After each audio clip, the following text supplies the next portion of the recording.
Most women would have walked away. That's what made her dangerous. Elaine sat at the edge of her husband's hospital bed, pale hands folded over a handbag no one ever saw her open. Her face, calm, composed, hid something ancient and cold-blooded, like still water with something dead beneath it. For 17 years, she had been just the stepmom, smiled through gritted teeth at family dinners, bit her tongue while the children he raised with another woman rolled their eyes, snickered behind her back, or worse, ignored her like a hired nursemaid. She was an outsider even in her own home, especially in it. But now here she sat. And now he was dying. Not dead. Not yet. But close enough that the vultures were circling. You've seen people like them, haven't you? The golden children all grown up and bitter that their inheritance might actually have a price. Catherine, the oldest, with her iced espresso and permanent tan, made a career out of being a daughter. Blake, the Wall Street prodigy, who hadn't visited his father in 3 years, now suddenly spending every afternoon in the hospital lounge. Even the youngest Sarah, 25, trust-funded, emotionally feral, now calling her father daddy again like it would rewind time. They acted like Elaine didn't exist. "She's not family," Catherine whispered once loudly enough. But the truth, Elaine had been more loyal to that man than any of them. Not because she worshipped him. Not even because she loved him the way she did once. No, because she understood what real commitment meant, staying when it's not easy. Cleaning up after surgeries. Lying beside him when the morphine made him weep like a child. Washing sheets soaked in blood and humiliation. They didn't see that part. They didn't want to. They wanted the will. They wanted the house in Martha's Vineyard, the art collection, the stocks, the real estate, the name. Elaine. She was the wife, yes. But in their minds, she was the second act nobody asked for. A side character. Until the reading of the will. You're not ready for what happened there. Picture it. A mahogany-paneled law office. Sunlight bleeding in through gold curtains. Dust floating like judgment in the air. Catherine sits in a Chanel suit, legs crossed like a guillotine. Blake scrolling through his phone, pretending not to care. Sarah sobbing already because that's what Sarah does perform. Elaine. She stands by the window, a single tear rolling down, but not from grief. No, something else. Not yet joy, but close. The lawyer, a stern man in his 60s who looked like he'd never blinked in his life, opens a thin folder. And time stopped. To my beloved wife Elaine. Their faces twisted. Who held my hand when it trembled and knew the sound of my breathing better than anyone. Who stayed when others vanished. Who saw me truly when I was no longer a name but a man in decline. Catherine's mouth opened. No words came. Blake's jaw flexed. Sarah. She looked like she might scream. Elaine didn't turn around, didn't gloat. But you could feel it, couldn't you? The shifting power.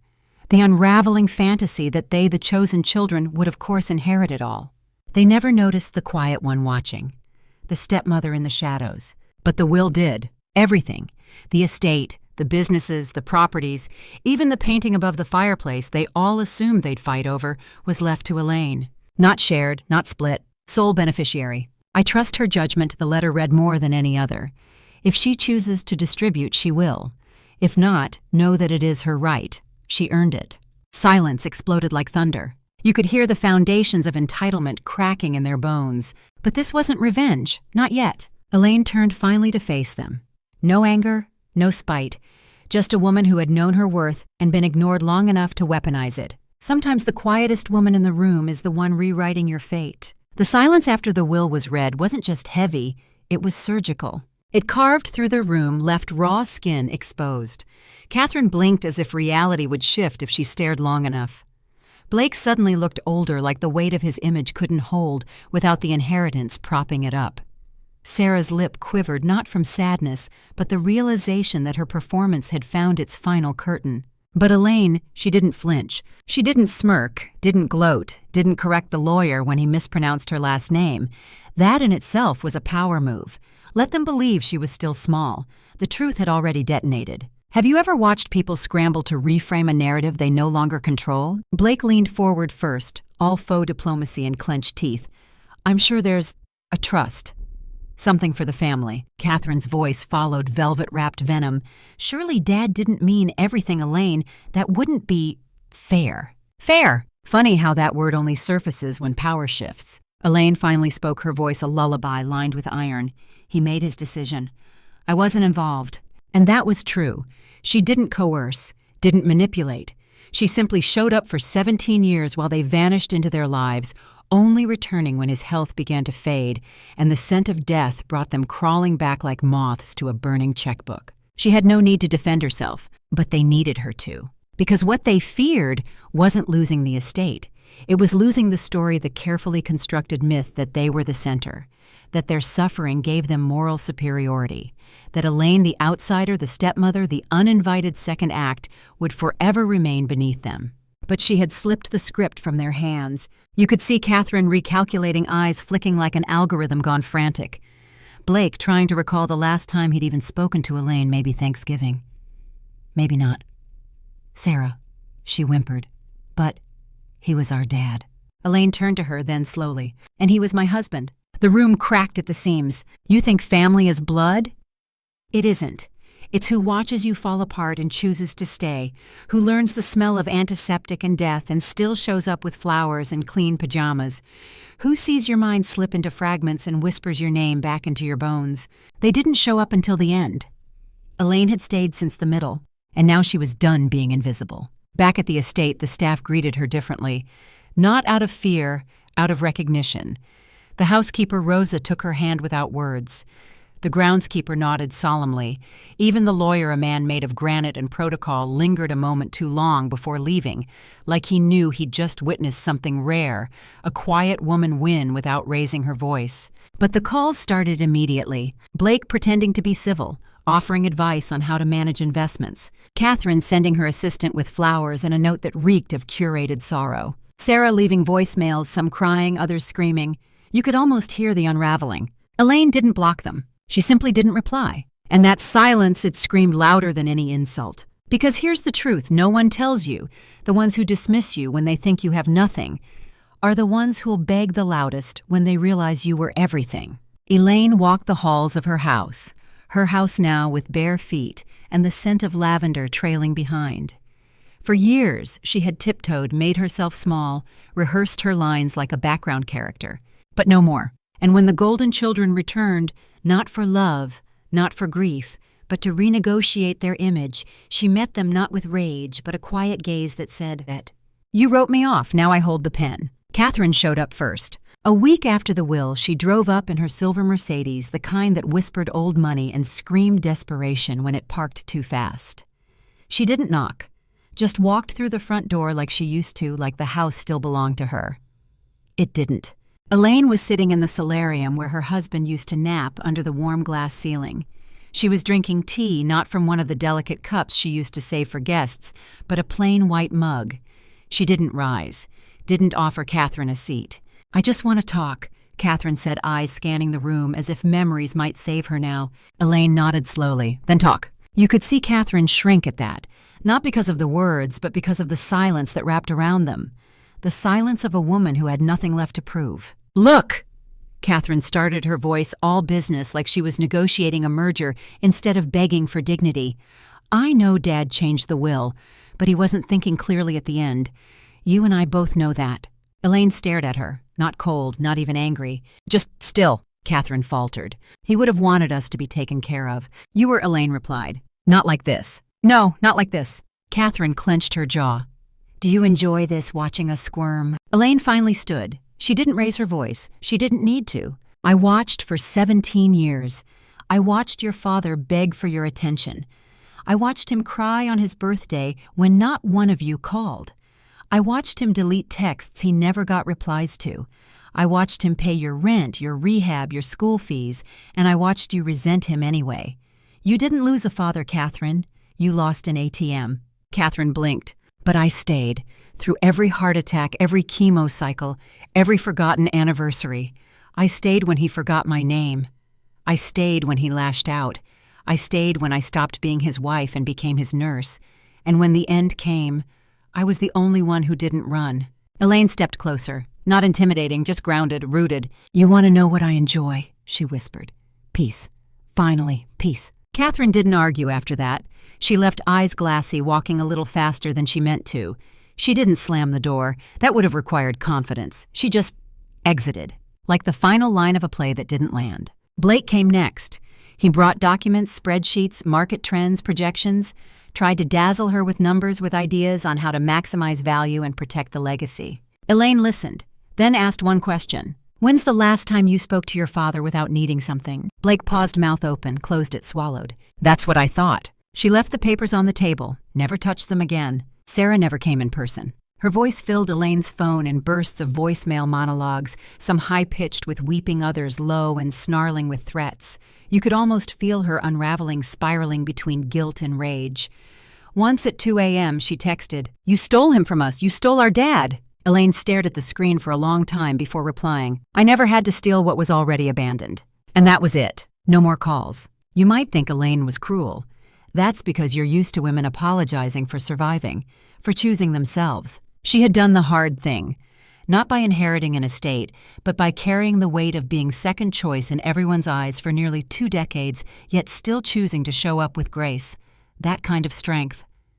It burns quietly, but it never goes out. She didn't throw parties. She didn't redecorate the house in garish defiance. She simply lived, painted the walls in soft greens, replanted the garden, read the old letters her husband wrote before his mind went the ones no one else knew about. In them, he called her his anchor, his lighthouse, his final grace. That was enough. Weeks passed. Autumn crept into the estate like a whispered apology, painting the trees gold and rust.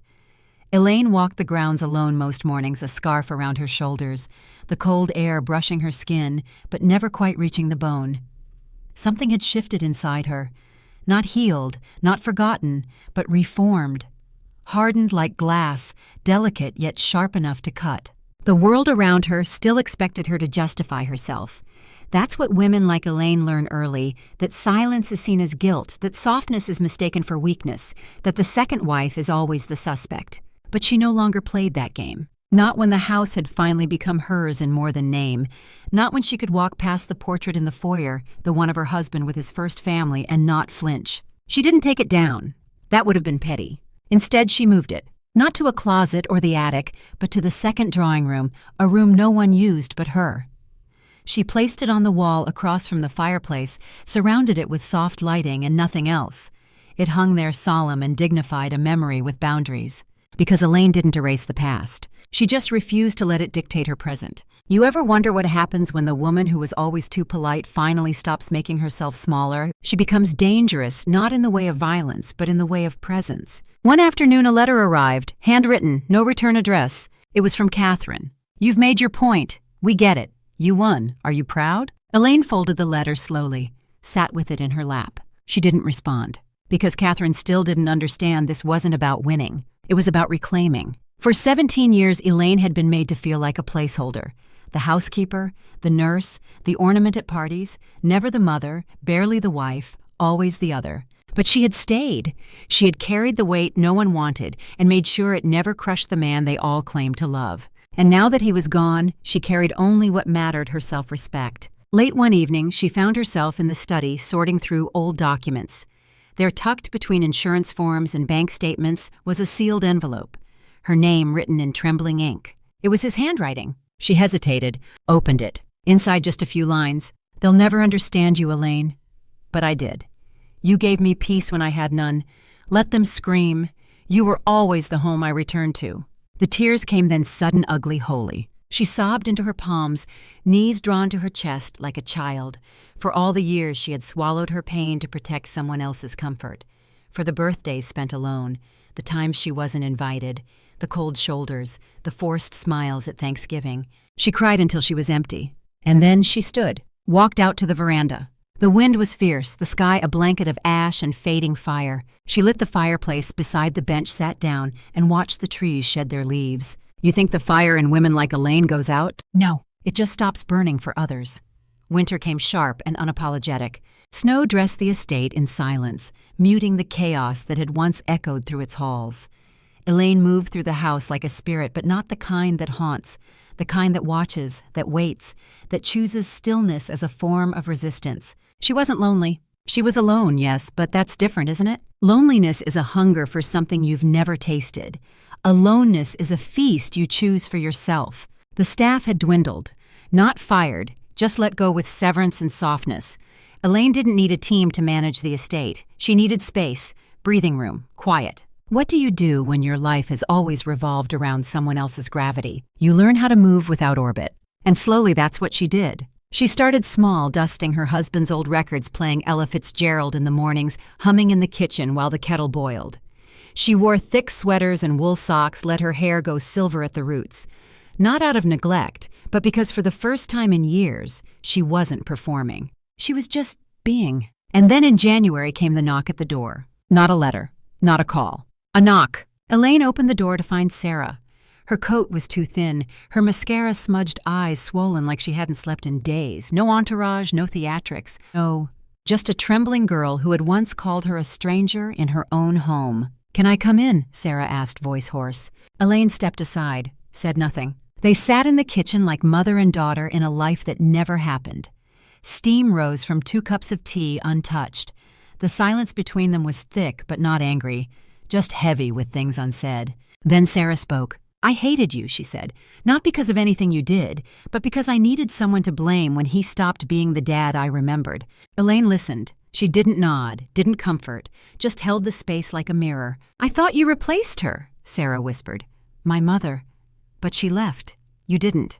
The air stung. "I wanted to be his favorite again, but you were always there, steady, and that scared me." And then, softer than breath, "I'm sorry." Elaine finally reached for her tea, took a sip, then looked at the girl, no, the woman in front of her. "I never wanted to replace anyone," she said. "I just wanted to be seen." Sarah cried, not performatively, not loud. "Just let go." Elaine didn't hold her. She let the silence do the work. Some wounds need to bleed in the open before they can close. Sarah stayed the night, slept in the guest room, ate breakfast in her pajamas. For the first time, not as a visitor reclaiming a throne, but as someone learning how to ask for forgiveness without expectation. When she left, she didn't beg for money, didn't mention the will. She just hugged Elaine tightly and whispered, "Thank you for not giving up."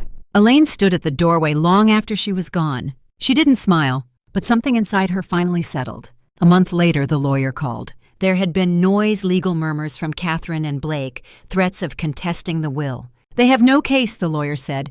"They're just hoping you'll compromise." Elaine didn't hesitate. Let them hope. You see, power doesn't always roar. Sometimes it's a woman folding laundry in a house she was never meant to keep humming to herself because the ghosts have finally gone quiet. Sometimes it's dignity with no audience. And sometimes it's choosing not to strike when you finally can.